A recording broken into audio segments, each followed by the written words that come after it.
पुरुषार्थ पर हम दृढ़ हैं। जो लोग पुरुषार्थ करते हैं उनको सफलता मिलती है। खिलाड़ी जीतता कब है? जब खेल के मैदान में उतरता है। अब जो उतरे ही नहीं तो वो हारेगा कैसे, जीतेगा कैसे? हार और जीत के लिए मैदान में उतरना जरूरी है। पुनः उसी कथा को सुनाते हैं विदुर जी के प्रश्नों के द्वारा, कैसे ब्रह्मा जी की उत्पत्ति हुई, कैसे ब्रह्मा जी ने 10 प्रकार की सृष्टि का वर्णन किया है और फिर काल के अलग अलग विभाग किए हैं। अब ब्रह्मा जी ने चिंतन किया कि मैं कोई ऐसा उपाय करूं या मेरे द्वारा प्रभु को ऐसा उपाय करे कि सृष्टि अपने आप ऑटोमेटिक बढ़ती रहे। तो ब्रह्मा जी ने तपस्या की। आप एक बात ध्यान से सुनना, ब्रह्मा जी को कोई भी समस्या होती है तो तपस्या करते हैं। तो एक बात हमें भी सीखनी चाहिए, जीवन में अगर कोई भी तकलीफ आए तो क्या करना चाहिए? तप। और हम लोग करते हैं केवल गप। हमें तो रेडीमेड चाहिए। हमें तो कोई ऐसे पंडित जी मिल जाए जो अपनी दक्षिणा ले ले और कोई गंडा ताबीज बना के हमारे गले में पहना दे, हमारे सारे काम हो जाए। हम नहीं चाहते कि हम बैठ करके विष्णु सहस्त्र नाम का पाठ करें, गोपाल सहस्त्र नाम का पाठ करें, हम कोई देवी सूक्त का पाठ करें, हम कोई दुर्गा सप्तशती का पाठ करें, हम कोई ललिता सहस्त्र नाम स्तोत्र का पाठ करें। हम नहीं चाहते। हम तो चाहते हैं कोई ऐसे गुरु जी मिल जाए जो एक मादलिया बनाए, गंडा बनाए, कोई जंतर बनाए, चाहे दक्षिणा अपनी जो भी ले ले, बस वो गले में पहना दे और अपना काम निकल जाए।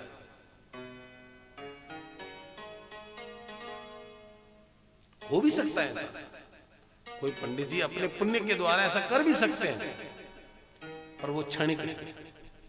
वो पर जो पुण्य पूजा से, पाठ से, हवन से, यज्ञ से, दान से, जप से, तप से, स्वाध्याय से, कथा से, कीर्तन से मिलेगा, वो अक्षुण है, उसका क्षय नहीं होगा। तपस्या करते करते ब्रह्मा जी को ऐसा लगा कि जैसे ब्रह्मा जी के शरीर के 2 भाग हो गए। सच में 2 भाग नहीं, ऐसा समाधि में लगा। और ब्रह्मा के शरीर से एक स्त्री और एक पुरुष का प्राकट्य हुआ। ये कौन है? ये मनु और शत्रुपा है। कौन है? तो प्रश्न ये हुआ कि ब्रह्मा के शरीर से कैसे पैदा हुए? बोले ब्रह्मा जब भगवान का मनन करते हैं तो भगवान के प्रति उनकी जो मनन शक्ति है वो मनु बनी, और जो भगवान के प्रति उनकी जो श्रद्धा है वही शत्रुपा बनी। तो मनु शत्रुपा कौन है? बोलो। मनन शक्ति और श्रद्धा शक्ति। एक पुरुष है और एक स्त्री है। अब दोनों से कहा आप लोग सृष्टि करें, बच्चों को पैदा करें, इसको बोलते हैं मैथुनी सृष्टि। उन दोनों ने जवाब क्या दिया पता है? काम ऐसे संतान पैदा नहीं करेंगे, तो पहले तपस्या करेंगे। पति पत्नी को चाहिए शादी के बाद कोई न कोई व्रत अनुष्ठान करें और शरीर को शुद्ध करें, पवित्र करें, और उसके बाद गर्भाधान करें। और उसके बाद जब गर्भाधान होगा तो बहुत पवित्र आत्मा, पुण्यात्मा पुत्र और पुत्री प्राप्त होगी, जो अपने कुल की कीर्ति को बढ़ाने वाले होंगे। क्योंकि संतान के गर्भ में आते समय माँ बाप की चित्त की जैसी वृत्ति होती है, जैसा उनका मन में विचार होता है, संतान का वैसा ही चरित्र निर्माण होता है। हमारे यहां शास्त्रों में 16 संस्कार है। 16 संस्कारों में गर्भाधान भी संस्कार है। गर्भाधान भी संस्कार है। जैसे आप विवाह का मुहूर्त पूछते कि नहीं पूछते हो पंडित जी को? मौलिया करने का मुहूर्त पूछते हो ना? जनेऊ का भी मुहूर्त होता है ना? बोले हाँ। वैसे गर्भाधान का भी मुहूर्त होना चाहिए। गर्भाधान कब होना चाहिए? अच्छे मुहूर्त में, अच्छे लगन में, अच्छे समय में यदि कोई गर्भ स्थापित होता है, एक योग्य, स्वस्थ और होनहार संतान उत्पन्न होती है। गलत समय में, गलत मुहूर्त में अगर मान लो संतान गर्भ में आई तो आपको दुख देने वाली संतान ही पैदा होगी। इसलिए गर्भाधान भी संस्कार है। मनुसत्वर पर तपस्या करने को चले गए। अब ब्रह्मा जी के मन में ऐसा भाव हुआ कि और तो सब ठीक है, ये सृष्टि रहेगी कहां, पृथ्वी तो है नहीं, पृथ्वी कहां चली गई? बोले पृथ्वी पाताल में, रसातल में। अब पृथ्वी को कौन लाए? इसके लिए ब्रह्मा जी ने फिर तपस्या की। और जिस समय ब्रह्मा जी ने तपस्या की, तपस्या करते करते करते अचानक ब्रह्मा जी को छींक आई। वैसे छींक आना कोई ज्यादा शुभ सगुन नहीं है, साधना में छींक नहीं आनी चाहिए, पर अगर सन्मुख छींक भी आए तो अच्छी, सामने छींक आए तो बढ़िया, पीछे से आए तो अपसगुन है। तो सामने से देखो, कुछ सगुन अपसगुन हमारे शास्त्रों में उसका उल्लेख है। आप ठाकुर जी की सेवा करें और अचानक उनके गले का कोई पुष्प आपके सामने, आप जैसे चरण स्पर्श करते हैं, जैसे कि 2 दिन पहले ही मैंने कहा था ठाकुर जी का चरण स्पर्श कैसे करते हैं, ऐसे, और उस समय अगर पुष्प आपके अंजलि में आ गया, इसका मतलब आपके इष्टदेव आपके ऊपर बोलो प्रसन्न है, शुभ संकेत है। रोज सेवा करते हैं ठाकुर जी के, कभी कभी ऐसे लगता है ठाकुर जी मुस्कुरा रहे हैं, प्रसन्न है, खुश है। चाहे भगवती की पूजा करते हैं, कभी कभी लगता है आज तो माँ बड़ी प्रसन्न लग रही है, क्या बात है, मस्ती है। तो आज सगुन ठीक है, आज का दिन अच्छा है। जिस दिन आपको पूजा करते समय लगे कि आज माँ उदास है, समझ लेना आज का दिन बोलो ठीक नहीं है। कोई जन्मपत्री पत्रा देखने की जरूरत नहीं, ठाकुर जी का चेहरा देख ले,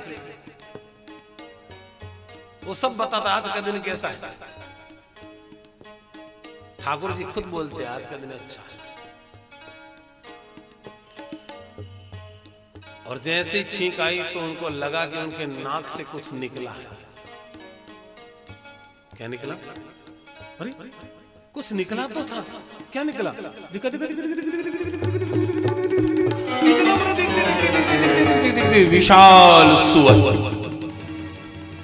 एक विशाल वरा सुअर, ओ बड़े बड़े दांत, बड़ा शरीर, इतना बड़ा सुअर। देखते ही समझ गए ब्रह्मा जी कोई सामान्य सुअर तो बोलो नहीं है, जरूर भगवान नहीं शुक्र की आकृति में अवतार लिया होगा। तुरंत हाथ जोड़ के ब्रह्मा जी ने कहा बोलिए वरा नारायण भगवान की, यज्ञ नारायण भगवान की, यज्ञेश्वर भगवान की जय। ब्रह्मा जी ने ध्यान किया, भगवान वरा नारायण ने कहा ब्रह्मा चिंता न करो, मैं पृथ्वी को लेकर भी लौट आऊंगा। और वहीं से जल की अथाह राशि में प्रवेश किए वरा नारायण, गए रसातल में। जो पृथ्वी रसातल में डूब गई थी, अपने लंबे लंबे दांतों के उस अंडाकार पृथ्वी को लेकर प्रभु ऊपर की ओर आ रहे हैं। जब मेरे ठाकुर जी वरा नारायण ऊपर की ओर आ रहे थे, उस जल में एक असुर था। कौन था? असुर।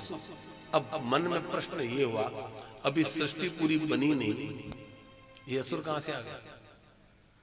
बोले ये इस सृष्टि का नहीं है, तो ये पिछली सृष्टि का है। ये सतयुग त्रेता द्वापर कलयुग एक बार नहीं आया है। अभी कौन सा युग चल रहा है? ये कितवां कलयुग है? कितवां कलयुग चल रहा है? बोलो, ये कलयुग कितवां है?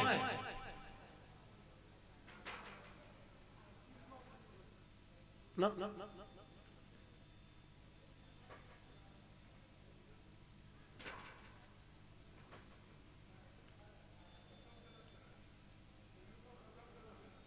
शरण प्रथम है। एक कलयुग कितनी बार आया? इससे पहले कितनी बार आके चला गया?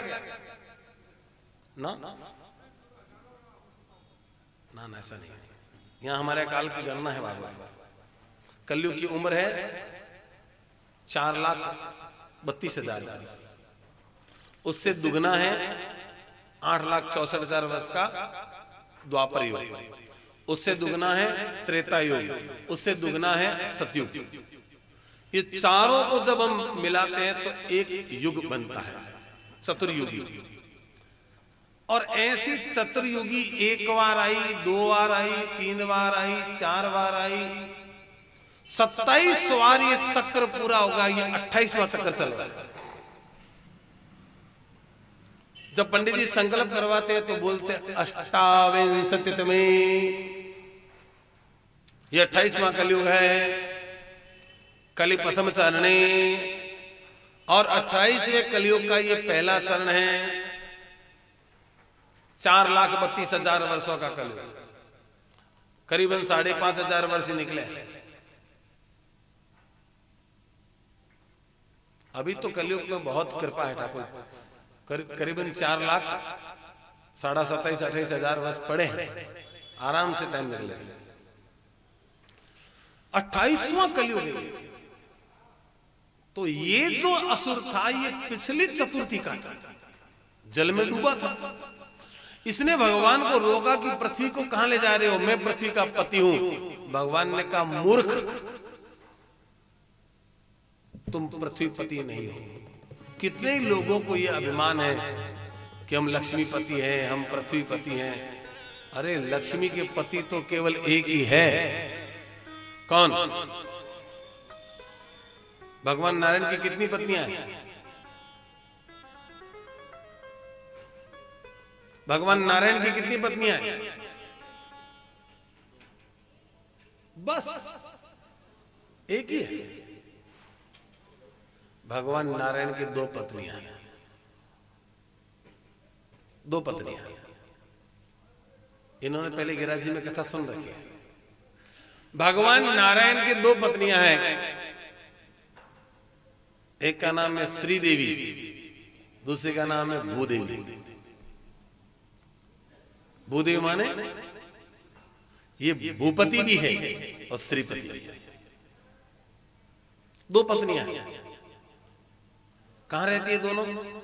एक धरती में रहती है, एक आकाश में रहती है।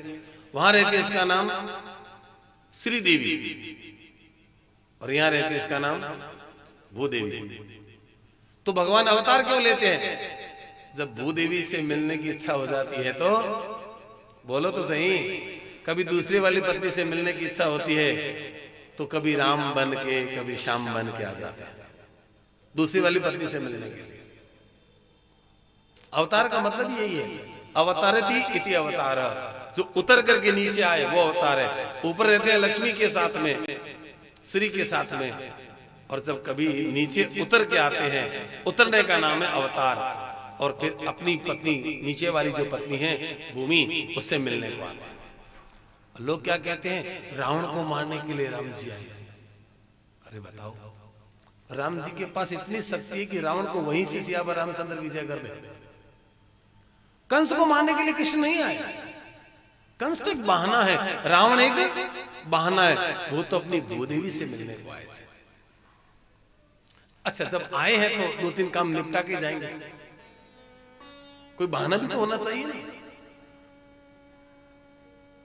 तो भगवान की 2 पत्नियां श्रीदेवी और भूदेवी। ये कहता है मैं भूमि का पति हूं। भगवान ने कहा मूर्ख, ये मेरी पत्नी है। तो उसने भगवान को ललकारा, तू चोर है, चुरा के ले जा रहा है। भगवान ने उस समय उसकी एक भी बात नहीं सुनी। पहले पृथ्वी को ऊपर लाए और जल की एक सतह पे रख दिया। 1/4 भाग में पृथ्वी और 3/4 भाग में बोलो जल। पहले भगवान उससे युद्ध क्यों नहीं किए? देखो, जीवन में सीखो, पहले अपना काम करो। लोगों का काम आपकी उन्नति को रोकना है। यहीं उलझ जाओगे तो फिर पृथ्वी को ऊपर कैसे ले जाओगे?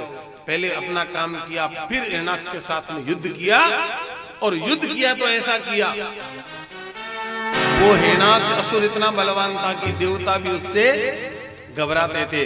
देवताओं में इतनी सामर्थ्य नहीं कि हिरण्याक्ष के सामने आके खड़े हो जाए।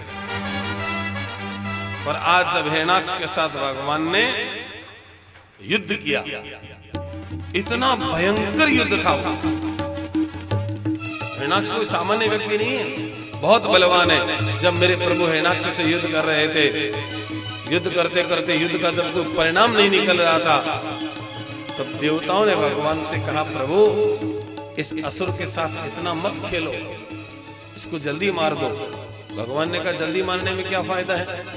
बोले, प्रभु ये असुर है, जैसे जैसे सूर्य अस्त हो जाएगा, सूर्य अस्त होने के बाद इसका बल दुगना हो जाएगा, क्योंकि सूर्य के रहते हुए देव प्रवृत्तियां बलवान रहती है, और सूर्य के अस्त होने के बाद में आसुरी प्रवृत्तियां, बोलो, अच्छा, नशा करने वाले दिन में ज्यादा करते हैं कि रात को करते हैं? क्योंकि उस समय आसुरी प्रवृत्ति ज्यादा होती है। गलत काम दिन में ज्यादा होते हैं कि रात को? बोले रात को। चोरी चपारी दिन में ज्यादा होती है कि रात को? बोले रात को। बोले क्यों? उस समय आसुरी प्रवृत्तियां बलवान होती है। तो प्रभु इसको ज्यादा लंबा मत करो, हो सके तो उसको जल्दी ही मार देना चाहिए। भगवान ने कहा, नहीं, मैं इसको दिन में तो नहीं मारूंगा और रात को भी नहीं मारूंगा, मैं इसको आधी रात में मारूंगा। कम से कम इसके मन में यह न रहे कि जब मैं कमजोर था तब मुझे मारा गया। मैं इसको मारूंगा तो आधी रात नहीं मारूंगा। युद्ध करते करते बहुत बलवान है हिरणाक्ष, और जैसे ही भगवान ने देखा कि आधी रात का समय हो गया, और भगवान जैसे कोई बालक खेल खेल में खिलौने से खेलता है, वैसे खेलते खेलते भगवान ने जैसे ही हिरणाक्षसुर को मारने का मन बनाया, तुरंत अपनी मुष्टिका को तान करके जोर से उनके माथे पर प्रहार किया। भग्नमस्तको मुखात् रुधिर्भवनम, हाहाकार करते करते वो जमीन पर गिर गया। ध्यान से सुनना, जब गिरा तो कैसे गिरा? उसकी आंखें खुली, गिरा तो भी आंखें खुली है, मुंह भी खुला है, मर गया। कौन? बोलो। जब कोई असुर मरता है तो देवता आकाश से पुष्पों की वर्षा करते कि नहीं करते? पर आज कोई देवता ने आकाश से पुष्पों की वर्षा नहीं की। क्यों नहीं की? क्योंकि उसकी आंखें खुली है, उसका मुंह खुला है। देवताओं ने सोचा कि ये अभी तक जिंदा है, और अगर ये जिंदा हुआ और हमने पुष्प बरसा दिए तो उड़ते ही पूछेगा, किस किसने पुष्प बरसाए मेरे सामने? देवता भी डरते थे। भगवान ने सोचा, मैंने इसको मार दिया, इंद्रादिक देवताओं ने सुमन वृष्टि क्यों नहीं की? तो भगवान ने ऊपर देखा तो पुष्प लेकर के तो खड़े हैं, पर गिराने की हिम्मत देवताओं में नहीं थी। भगवान समझ गए। क्या समझ गए? देवता अभी घबराए हुए हैं। तो भगवान ने क्या किया? भगवान ने हिरणाक्ष के शरीर पर पाद प्रहार किया। पाद प्रहार समझ गए? लात मारी, और वो 2-3 गुलच्ची खाते खाते खाते लुढ़कने लगा, और जैसे ही लुढ़का देवता समझ गए कि असुर मर गया है, और तुरंत उन्होंने आकाश से पुष्पों की बरसात करनी शुरू कर दी। अबीरम च गुलालम च चोबा चंदन में। अब पुष्पों की वृष्टि तो कर दी। भाई नियम तो यह है कि केवल पुष्प वृष्टि नहीं होनी चाहिए, साथ में भगवान की स्तुति भी। बोलो। देवता स्तुति करने से डरे कि मान लो भी थोड़ा बेहोश है, गुड़क तो गया, और कल के खड़ा हो जाएगा तो पूछेगा, अरे इंद्र तूने स्तुति की थी क्या? हे वरुण तुमने की थी क्या? मुश्किल हो जाएगी। पर स्तुति तो करनी पड़ेगी, क्योंकि स्तुति करने का समय है। तो स्तुति कैसे की? पहले श्लोक में द्विभाष, 2 तरह की भाषा का प्रयोग किया है। कहा, प्रभु ये हिरणाक्ष असुर कितना भाग्यशाली है। अभी तक आंख खुल जाए तो चिंता नहीं, मैंने तो आपको भाग्यशाली कहा था।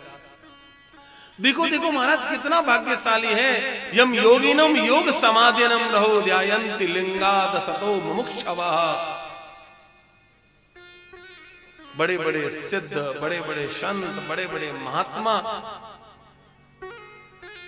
को जो भाग्य नसीब नहीं होता है, वह आज इस महान बलवान असुर को प्राप्त हुआ है। भगवान ने सोचा ये स्तुति मेरी कर रहे हैं कि उसकी कर रहे हैं? ये महान और बलवान शब्द उसके लिए क्यों? भगवान ने एक दूसरी लात लगाई, वो एकदम से घूम गया। अब देवताओं को पक्का हो गया कि ये तो आराम से मर ही गया। पहले तो कह रहे थे देखो प्रभु ये सदगति को प्राप्त हो रहा है, और तुरंत अपनी भाषा बदल लेते हैं। चाहे देवता हो चाहे मनुष्य, लोग समय के अनुसार अपनी भाषा बदल कर लेते हैं। तब देवताओं ने कहा नमो नमस्ते खिल यज्ञ तंतवे स्थितो गृहीता मलशत्वमूर्तये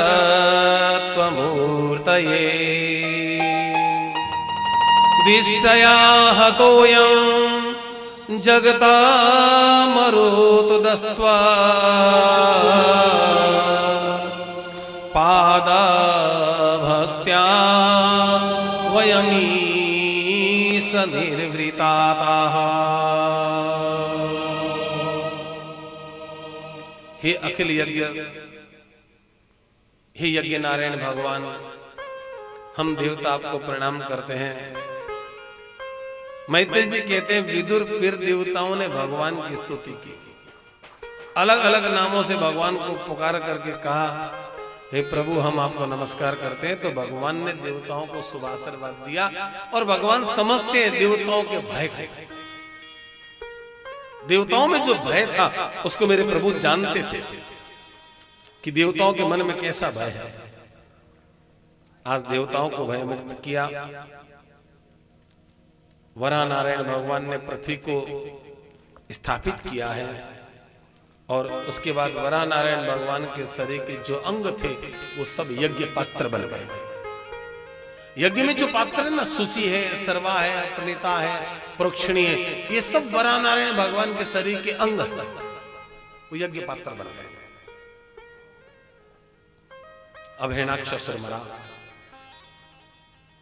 पृथ्वी को लाकर के जल की सतह पे रख लिया।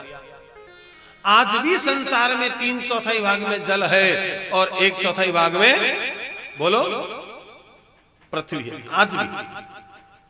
आज भी संसार में 3/4 भाग में जल है और 1/4 भाग में पृथ्वी है। और जैसे ही पृथ्वी को स्थापित किया है, अब महाराज एक प्रश्न और उत्पन्न हुआ। पृथ्वी है, सृष्टि बनी नहीं। मैत्री जी से कहते हैं विदुर जी प्रभु एक बात पूछूं, अगर आप बुरा न माने तो। बोले ना, ये हिरण्याक्ष असुर कौन था? ये इतना बलवान कैसे था कि देवता भी इससे घबराते थे? बोले इसकी कथा बड़ी सुंदर है प्रभु, कथा मैं तुम्हें मध्याह्न के बाद सुनाऊं तो चलेगा?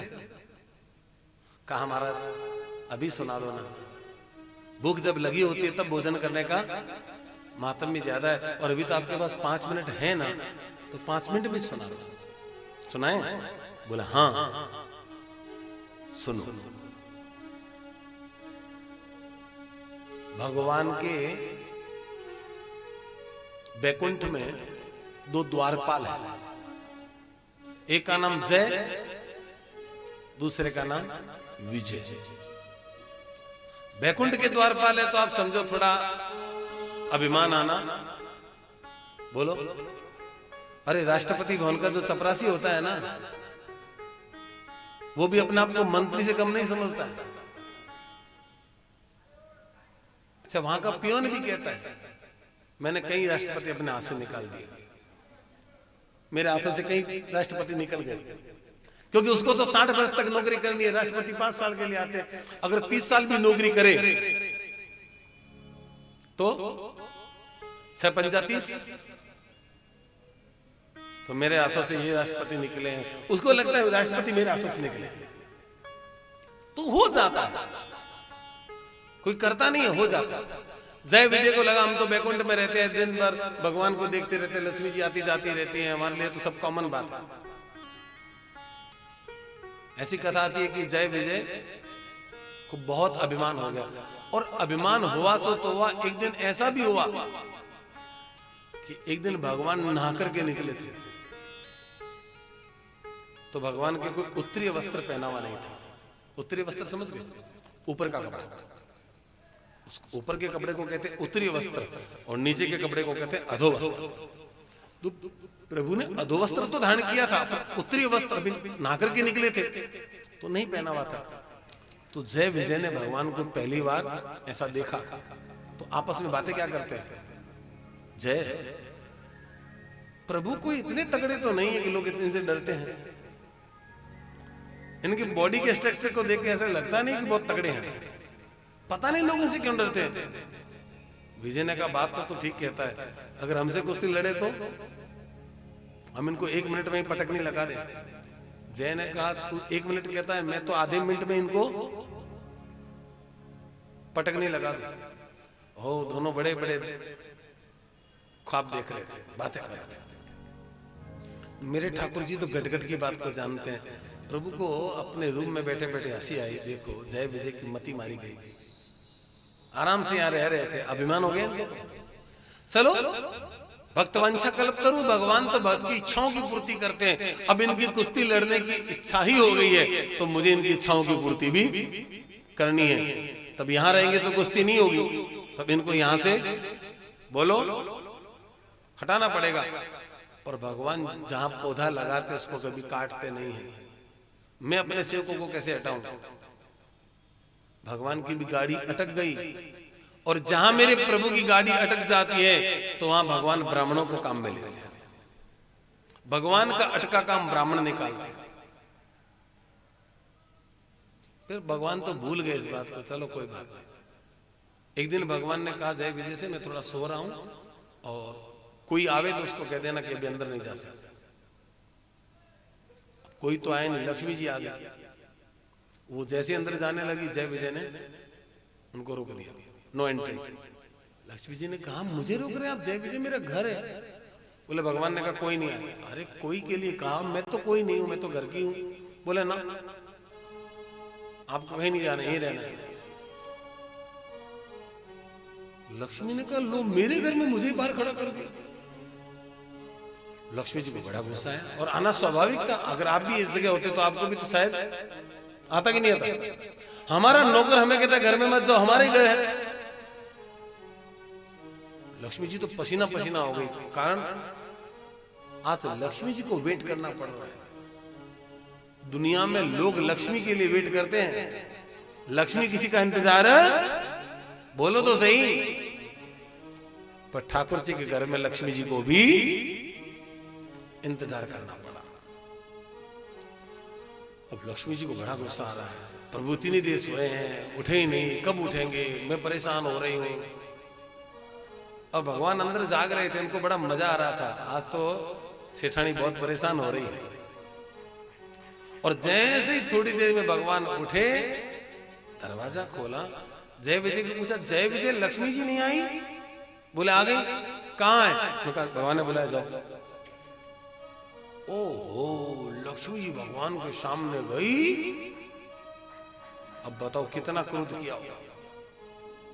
इनकी हिम्मत देखो, मुझे रोक दिया बाहर। आपने बहुत सर चढ़ा रखा है इन सब लोगों को। भगवान ने कहा हो सकता है, मैंने कोई के लिए कहा। बोले नहीं मैं कोई हूं क्या? नौकर को भी तो विवेक होना चाहिए, ये विवेकहीन बन गए। भगवान ने कहा मैं समझा। बोले समझाने की जरूरत नहीं है, इनको अभी और इसी वक्त नौकरी से निकाल दो, और अगर आपने इनको नौकरी से नहीं निकाला तो मैं घर में अन्न जल ग्रहण नहीं करूंगा। अब बताओ भगवान को क्या करना चाहिए? बोलो बोलो। निकाल देना चाहिए।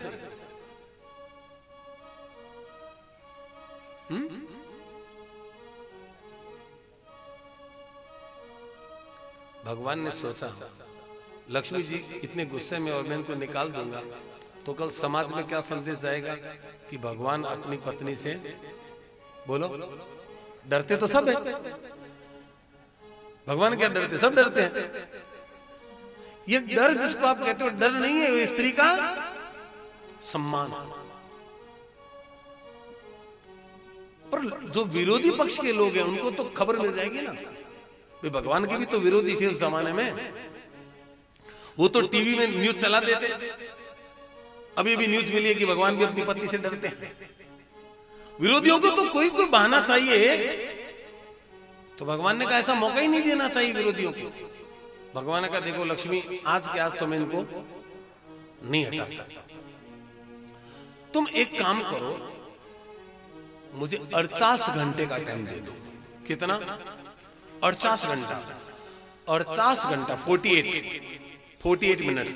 आजकल 48 भी बोलना मुश्किल है, उनको 48 कहो तो समझ में आवे, उनको 48 को, क्योंकि मारवाड़ी तो समझते ही नहीं, ना 48 समझ में आता है ना 48 समझ में आता है उनको, क्योंकि शुरू से हमारी पढ़ाई ऐसी।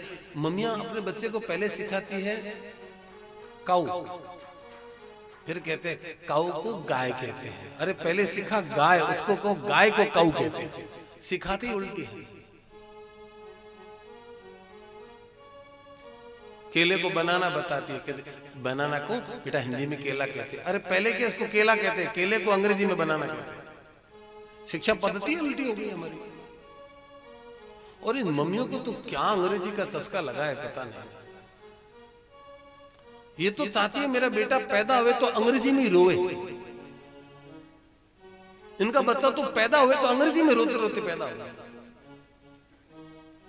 बहुत अंग्रेजी का इनको शौक है, और कितना भी बेचारा पढ़े तो भी उसको डांटती रहती है, कुछ नहीं पढ़ता। अरे 90% ला रहा है। जिस मम्मी का बेटा 90% लाता है वो भी उदास है, उसको कहो तू क्यों उदास है, तेरा बेटा तो 90% लाया है, क्योंकि पड़ोसी का बच्चा 95 लाया है।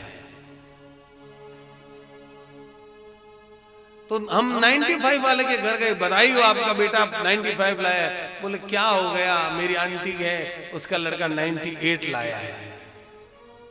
98 वाले के घर गए और जाके उनको बधाई दी, बधाई हो 98। बोले क्या फर्क पड़ता है, सामने वाली आंटी का बेटा जो है वो 100 में 100 लाया है।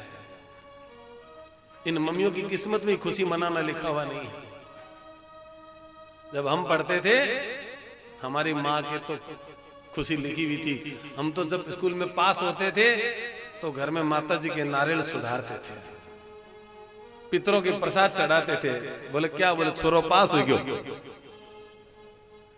और जब फर्स्ट डिवीजन मिली, ओहो क्या बधाइयां बांटी गई, बधाई हो बधाई हो। बोले कितना, बोले फर्स्ट डिवीजन। 60% नहीं, फर्स्ट डिवीजन। इन मम्मियों के बच्चे तो इतना नंबर लाए। और मैं तो कभी कभी सोचता हूं अगर हमारे इतने नंबर आ जाते तो पता नहीं हमारे माँ बाप तो पूरे गांव का जीवन कर देते, क्योंकि हमारे माँ बाप की किस्मत में खुशी मनाना लिखा हुआ था। इन मम्मियों के भाग में खुशी मनाना लिखा हुआ नहीं है। बहुत खुश होना चाहिए, आपका बच्चा पढ़ रहा है ठीक है, कभी 90 कभी 95। नंबर से क्या होता है। आखिर सरकार भी परेशान हो गई मम्मियों से, नंबर का मामला ही हटाना पड़ा, ग्रेड सिस्टम करना पड़ा। इन मम्मियों के चक्कर में सारा हुआ, ग्रेड सिस्टम कर दिया। बच्चे को डिप्रेशन में ले आती थी, थोड़ा और मेहनत करता 98 आए 100 हो जाता, थोड़ा और मेहनत करता। बच्चे को लगता है कि और जो मम्मी अपने बच्चे को 95 आने के बाद डांटती है, थोड़ा और मेहनत करता, उस मम्मी को पूछो तू जब पढ़ती थी क्या करती थी, सप्लीमेंट्री से तो पास हुई है तू, और कोई कोई सब्जेक्ट में तो विद ग्रेस पास हुई है, और यहां बड़ी बड़ी बातें करती है। बच्चा पढ़ रहा है बहुत बढ़िया, उसको मोटिवेट करो, बेटे बहुत अच्छा किया, अगली बार और अच्छा करना। क्या फर्क पड़ता है 2-4 नंबर कम आ गए तो आ गए, अब हो गया, वो तो खेला हो गया, जो होना था हो गया। अब अगली बार देखेंगे क्या होगा क्या नहीं होगा, है? अगली तैयारी करो, बस इस बार तो हो गया।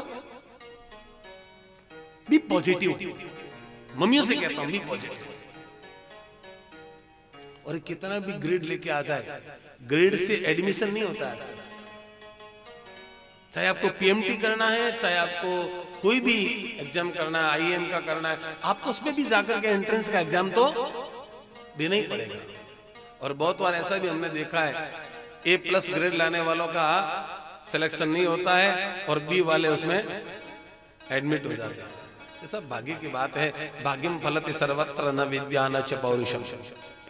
भगवान को याद करो और बच्चों को मोटिवेट करो, बहुत अच्छा किया बेटा, बहुत अच्छा किया। 48 घंटे का टाइम मांगा है, 48 घंटे मैं इनको हटा दूंगा। लक्ष्मी ने का प्रॉमिस बोला, अगर 48 घंटे में नहीं हटाया तो मैं घर में अन्न जल ग्रहण नहीं करूंगा। भगवान ने कहा ठीक है। अब भगवान ने सोचा क्या करें, इनको कैसे हटाएं।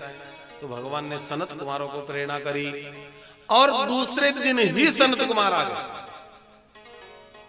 और आज फिर भगवान ने कह रखा है कोई आए नहीं, मैं अंदर हूं। ये सनत कुमार आए, द्वारपालों ने रोक दिया, मुनियों आप अंदर ही नहीं जा सकते, क्योंकि इस समय भगवान ने मना किया है। उन सनत कुमार ने कहा ये बैकुंठ में भी नियम कब से शुरू हो गया कि कब मिलना है कब नहीं मिलना है। बैकुंठ के द्वार तो हमेशा खुले रहते हैं, और वो भी ब्राह्मणों के लिए। भगवान का द्वार कभी बंद नहीं होता, खोलो दरवाजा। बोले नहीं खोलेंगे। अरे जय विजय ने पता है क्या कहा, आप होते कौन हो हमें कहने वाले। कल मैंने बोलो लक्ष्मी जी को भी रोक दिया। जय विजय तो ब्राह्मण है, ब्राह्मण अग्निपुंज है। जय विजय ने कहा लक्ष्मी को रोक दिया तो रोक दिया, हम लक्ष्मी नहीं है, हम लक्ष्मी नहीं है जो रुक जाए तुम्हारे कहने से। या तो दरवाजा खोलो, नहीं तो हमें खुलवाना भी आता है। कहा नहीं खोलेंगे। अपनी कमंडलू से जल लिया, उसको अभिमंत्रित किया और कहा भक्त और भगवान के बीच में तुम बाधा करके खड़े हो, जो भक्त और भगवान के बीच में बाधा करे वो असुर है, जाओ तुम असुर योनि को प्राप्त करो। बाहर श्राप लगा, अंदर भगवान ने लक्ष्मी जी को बधाई दी, लक्ष्मी बधाई हो। बोले क्या? जय विजय गए। बोले आपने 48 घंटे का कहा, 24 घंटा में काम कर दिया। लक्ष्मी राजी हो गई। लक्ष्मी को राजी करने का तरीका यही है, पत्नी से प्रॉमिस करो, उससे पहले काम कर दो, जल्दी राजी हो जाती। आपने कोई चीज दिलवाने के लिए कहा, मैं अगले महीने दिलवा दूंगा। अब दिलवानी तो अगले महीने है, और इस महीने दिलवा दो तो आहा, फिर तो बोलो तो सही, खुश हो जाता। लक्ष्मी जी राजी हुई, 24 घंटे में हटा दिया। बोला हाँ। अब भगवान बाहर आए, जय विजय रो रहे थे। भगवान ने पहले क्या कहा, सनत कुमारों को देखकर, आइए आइए आइए, पधारिए पधारिए। आप बाहर क्यों खड़े, अंदर आइए ना। कहा प्रभु ये आपके द्वारपाल हमें रोकना चाहते थे, हमने इनको श्राप दे दिया। भगवान ने पूछा क्या गिफ्ट दिया आपने? उनको असुर भाव दिया है। आप अंदर पधारिए। लक्ष्मी जी इनकी सेवा करो, आपका काम इन्होंने किया है। लक्ष्मी जी उनको अंदर ले गई, भगवान बाहर आए। जय विजय, ये आपकी करनी का फल है। आपको बहुत अभिमान हो गया था, इसलिए आपको ये दंड मिला है। कहा प्रभु हम आपसे दूर नहीं रह सकते, हमें क्षमा कर दें। भगवान ने कहा नहीं, अब आपको असुर बनना पड़ेगा। अगर प्रेम से मेरा भजन करोगे तो 7 जन्मों से मुझे वापस प्राप्त करोगे, और बैर भाव से मेरा ध्यान करोगे तो 3 जन्म के बाद में पुनः यहाँ आ जाओगे। तो बैर भाव में जल्दी क्यों मिलते हैं? क्योंकि जिससे हमारी नहीं बनती उसकी याद ज्यादा आती है। ये काम हुआ है इनकी चाल है, ये काम हुआ है उनकी चाल है। जिनसे नहीं बनती उनकी स्मृति ज्यादा आती है, तो मेरे से बैर करोगे तो मेरी स्मृति ज्यादा आएगी, 3 जन्मों के बाद मुझे प्राप्त करोगे। जय और विजय आसुर योनि को प्राप्त हुए। तो ये पहले जन्म में हिरण्याक्ष हिरण्यकश्यप, दूसरे में रावण कुंभकर्ण, और तीसरे में शिशुपाल और दंत वक्र बने। तो महाराज जी हिरण्याक्ष हिरण्यकश्यप किसके बेटे थे? बोले कश्यप ऋषि की पत्नी दीति की। कश्यप ऋषि के 13 पत्नियां। कितनी? 13। भागवत में से होता रहता है 13 पत्नियां 16 पत्नियां, वो कोई बहुत बड़ी बात नहीं। उसमें एक दीति है और दूसरे का नाम अदिति। अदिति के जितने भी पुत्र वे सब देव कहलाए, दीति के पुत्र असुर कहलाए। विदुर जी ने कहा महाराज जब कश्यप की ही पत्नी है दीति तो उसके असुर क्यों? कश्यप की पत्नी अदिति है तो उसके देवता क्यों? जब बीज एक है तो फसल अलग अलग क्यों? तब कहा ये क्षेत्र का प्रभाव, क्षेत्र का प्रभाव, कौन से खेत में बीज बोया जाता है उसका भी प्रभाव। कहा महाराज मैं समझना चाहता हूं अदिति के गर्भ से असुर क्यों हुए? बोले इसकी भी कथा है। एक समय की बात है जब अदिति के पुत्र हो गया था और अदिति के बेटा नहीं हुआ तो वो अपने पति के पास गई, स्वामी स्वामी मुझे बेटा नहीं, मुझे बेटा चाहिए। तो कश्यप जी ने कहा तुम्हें बेटा हो जाएगा, अभी तुम्हें योग नहीं है। बोले नहीं महाराज मैं मां बनना चाहती हूं। तुम बन जाओ। कहा नहीं अभी इसी वक्त मेरा गर्भाधान होना चाहिए। कश्यप मुनि ने कहा देवी तुझे पता ही है त्रिकाल संध्या का समय है, मंदिरों में आरती होती है, शंख घड़ियाल बजते हैं, ये समय कोई विषय भोग का थोड़ी है। कहा नहीं स्वामी मैं इसी वक्त गर्भवती बनना चाहती हूं। वो कामातुर थी, बहुत मना करने पर भी नहीं मानी, और जब बहुत मना करने पर नहीं मानी देखा महाराज कश्यप से ने मानने वाली नहीं है, स्त्री है, क्योंकि स्त्री है तो जब हठ पकड़ लेती है तो पकड़ लेती है। तो कश्यप ऋषि ने एकांत में गर्भाधान किया, पर गर्भाधान करने के तुरंत बाद उन्होंने कह दिया देवी आज तुमने जिद करके मुझसे पाप करवाया, बिना समय बिना काल का ख्याल रखे तुमने अपराध करवाया है, तुम्हें पुत्र तो होगा और एक नहीं दो होंगे और दोनों असुर होंगे। जो बिना मुहूर्त के बिना काल के बिना समय की संतान होती है वो आसुरी प्रवृत्ति की होती है। दीति रोने लगी महाराज मेरे पुत्र असुर होंगे, मैं नहीं चाहती मेरे पुत्र असुर हो। बोला नहीं तुमने गलत काम किया तो तुम्हें भोगना पड़ेगा। जब वो पांव पकड़ के गिड़गिड़ाई रोने लगी मैं अबला हूं, मुझे ज्ञान नहीं था, आप माफ कर दे, वो कर दे, ये कर दे, खूब रोई खूब रोई। और जब कोई स्त्री रोती है तो पुरुष का मन थोड़ा बोलो पिघल जाता है। कश्यप मुनि ने कहा तो इतना रो रही है तो मैं तुम्हें रोते हुए भी तो नहीं देख सकता, पर देवी तुम्हारा बेटे तो दोनों असुर होंगे, पर तुम्हारा जो पोता होगा वो भगवान का भक्त होगा, भक्त शिरोमणि है, पर पुत्र तुम्हारे असुर ही होंगे। ठीक है महाराज। दीति के दो पुत्र हुए, हिरण्याक्ष हिरण्यकश्यप।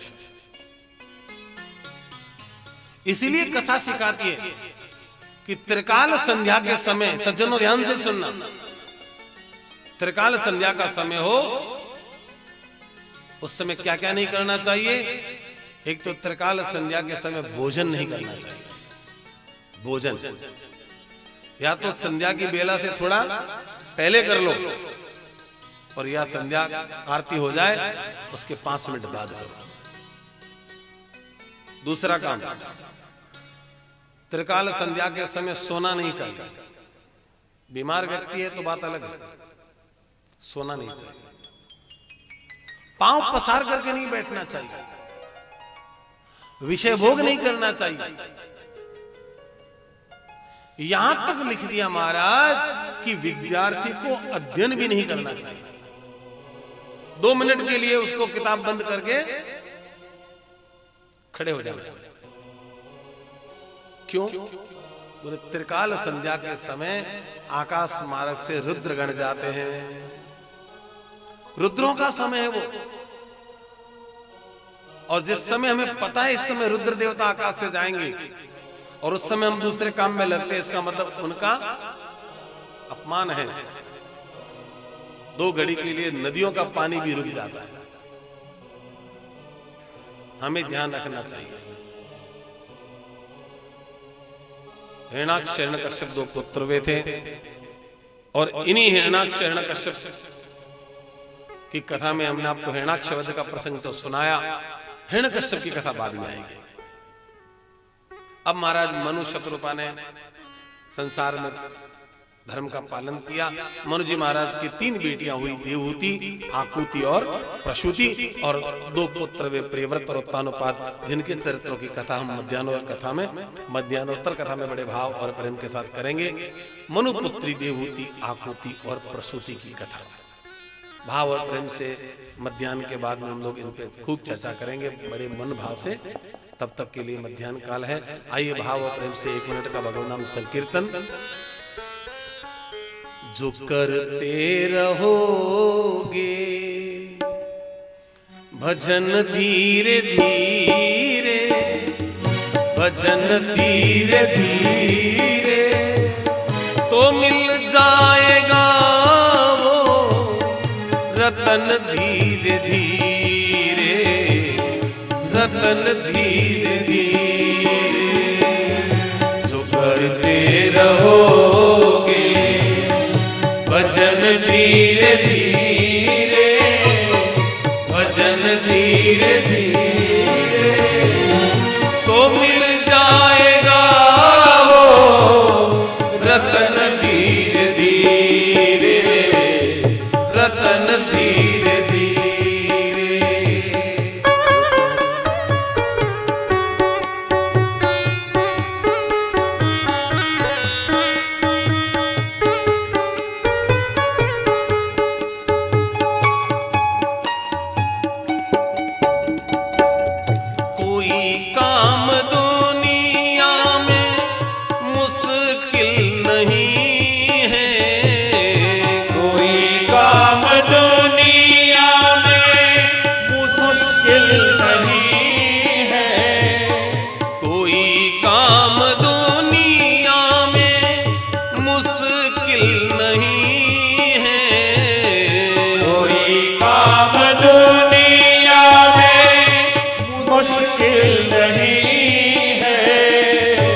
करते रहोगे जतन धीरे धीरे, जो करते रहोगे जतन धीरे धीरे, जो करते रहोगे भजन धीरे धीरे, भजन धीरे धीरे, तो मिल जाएगा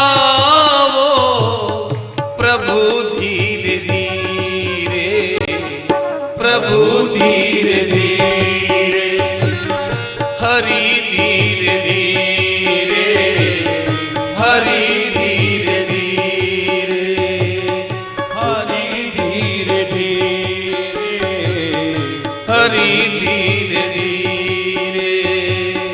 जो करते रहोगे भजन धीरे धीरे, भजन धीरे धीरे, तो मिल जाएगा वो रतन धीरे धीरे, रतन धीरे धीरे।